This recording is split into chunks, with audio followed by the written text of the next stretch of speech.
Hello, good morning.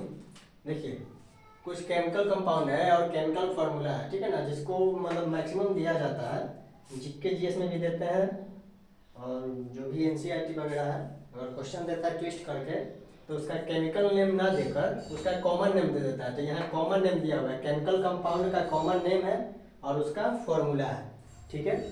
जैसे आप 10th में ही पढ़ते होंगे, केमिस्ट्री में पढ़े होंगे, बेकिंग सोडा, बेकिंग यानी sodium hydrogen carbonate, sodium hydrogen carbonate NaSCO3, NaCO3, ठीक है। तो सोडियम हाइड्रोजन कार्बोनेट को कहते हैं क्या, बेकिंग सोडा।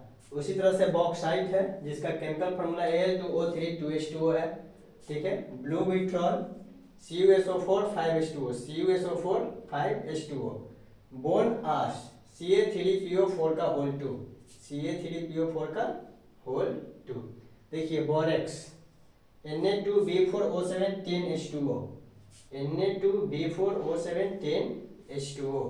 ब्रीन, ठीक है ना, ब्रीन होता है क्या, तो ये होता है आपका NaCl, सोडियम क्लोराइड, जिसको हम लोग कॉमन साल्ट भी कहते हैं या फिर टेबल साल्ट, कॉमन साल्ट भी बोलते हैं, इसी को टेबल साल्ट भी बोलते हैं,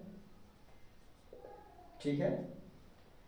अगर साल्ट का घोल बना हुआ है, साल्ट का अगर घोल बना हुआ है यानी कि सर सॉल्यूशन बना हुआ है, तो उसको हम लोग कहते हैं ब्रीन, ठीक है। कालामाइन है, calamine zinc carbonate ZnCO3, ZnCO3। Sugar का फार्मूला तो सब लोग को पता है क्या, C4H12 C12H22O11, C12H22O11। Caustic potash, ये भी 10th एनसीईआरटी में पढ़ना है, potassium hydroxide, potassium hydroxide. Caustic soda, caustic इसका फॉर्मेशन, इसका प्रिपरेशन सब पढ़ना है 10th में एनसीईआरटी में, ठीक है। Caustic soda sodium hydroxide, sodium hydroxide. देखिए शुगर के साथ ही हम लोग ग्लूकोज भी देखते हैं, मतलब ग्लूकोज कंफ्यूज हो जाता है कि शुगर और ग्लूकोज का फॉर्मूला सर अलग अलग होता है। हाँ बिल्कुल होता है, जो ग्लूकोज होता है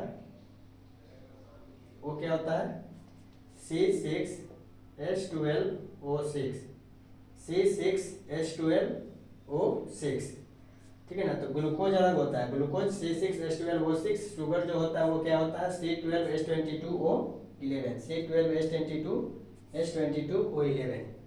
ये सब जो भी है, ये सब क्या है, कॉमन नेम है, केमिकल कंपाउंड का कॉमन नेम है। कॉमन नेम पूछता है ना तो हम लोग कंफ्यूज कर जाते हैं कि सर इसका फॉर्मूला, केमिकल फार्मूला क्या होगा, इसका केमिकल फार्मूला क्या होगा, ठीक है। तो कॉमन नेम याद कीजिए, उसका केमिकल फार्मूला क्या होगा। केमिकल नेम नहीं दिया होता है, कॉमन नेम दिया होता है, तो हम लोग को क्या हो जाता है, प्रॉब्लम होता है, थोड़ा सा दिक्कत होता है, ठीक है ना। तो ये कॉमन नेम ही दिया हुआ है यहाँ पे और उसका केमिकल फार्मूला याद कीजिए, ठीक है। इसी तरह से हम लोग हर दिन लगभग 10 कितना 3 2 5 3 2 5 हर दिन नए वीडियो में हम लोग देखेंगे 10 नए केमिकल फार्मूला, मतलब 10 जीके टाइप कुछ भी नया क्वेश्चन, ठीक है। जय हिंद।